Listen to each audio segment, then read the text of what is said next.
Hey, welcome to our explainer. Today we're going to dig into one of the most frustrating puzzles in all of trading. How do you actually make consistent, lasting profit, without giving it all back? The answer? Well, it might not be what you think. I mean, does this sound familiar? You're on a roll, you have a fantastic run, you're making great money, and then boom. Almost overnight, you just watch it all bleed away.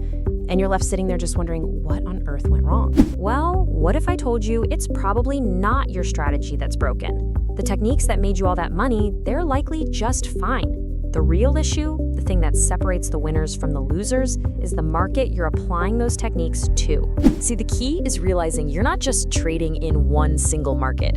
You're actually moving between two completely different realities all the time. Think of it like this. On one hand, you've got the sideways market.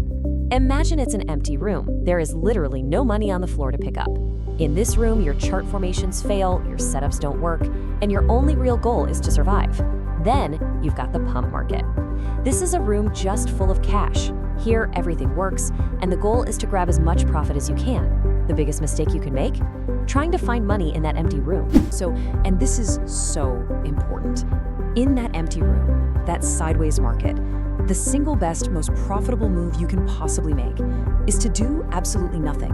You just protect your capital, protect your sanity, and you wait. Wait for what, you ask? Well, you wait for the golden rule of trading. You wait until you can clearly identify the coin in the game. So, what exactly is a coin in the game? It's any crypto that gets hit with a massive, and I mean massive, inflow of cash relative to its size. This isn't just some little blip on the chart. It's a shock to the system that causes these huge spikes in volume and gets everyone's attention. To really get it, think about what we call the Camry effect. Imagine Toyota makes just 50, and only 50 of a last edition Camry. But 1,000 people are absolutely desperate to buy one. What happens? Well, suddenly buyers don't even care about the price tag anymore. They just want the car.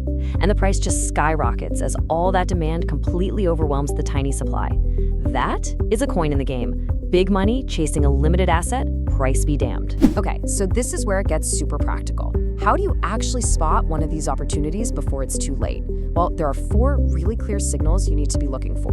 What you're looking for is a perfect storm. It starts with a massive, totally unusual spike in volume, and it's usually kicked off by some big news event. Then you see the crowd rush in, the number of trades just explodes, and the price starts making these big, fast moves. When all 4 of these signals line up, you found your opportunity. Now, I need you to lean in for this part because this is the key that unlocks the whole thing. The key is relative volume, not absolute volume. This right here is the mistake that nearly every single struggling trader makes. They chase these big, impressive-looking numbers, but a lot of the time, those numbers are completely meaningless. Let me show you what I mean. Check this out. Bitcoin's market cap shifts by $60 billion, and nothing really happens. The market barely moves. But then, a much, much smaller coin, Bonk, gets an injection of just $1.5 billion. Now, relatively speaking, this is a massive shock to its system, and the price explodes over 1,000%. That was the coin in the game. That was the room full of money. So once this whole concept of only trading coins in the game really clicks for you, that's when your whole journey as a trader starts to change. So let's talk about the 4 stages of mastery and see how this all builds up. Look, most of us start at stage 1, right down in the trenches of hard scalping, just constant, frantic trading for tiny gains. The journey, the real goal, is to evolve from that chaos toward ideational trading at stage 4. It's about going from making dozens of trades a day to making just 1 or 2 that truly, truly matter. You're shifting your focus from just pure action to high conviction ideas. And you have to evolve. Why? Because staying a scalper forever is just a recipe for burnout. You're constantly fighting the market, you're paying enormous commissions, and you are just draining your mental energy. The real path to longevity and serious wealth is through quality, not quantity. And that brings us to the final trap, and oh man, it's a big one. It's confusing real quality with just sheer quantity and turnover. This is where it all comes together. Look at these numbers. One trader chases turnover, doing $1.5 million in volume, just to make $2,700. The other trader, they chase quality. Their turnover is 14 times smaller, but their profit is 13 times larger. Think about that. Less work, less stress, and dramatically more money. The numbers just don't lie. But I can already hear some of you thinking, yeah, but what about the cash back? I get a sweet rebate from the exchange for all that high volume. Okay, but even if you get a 30% cash back, you're still handing over 70% of your hard-earned money to the exchange in fees. You're basically celebrating a small refund on a massive, self-inflicted expense.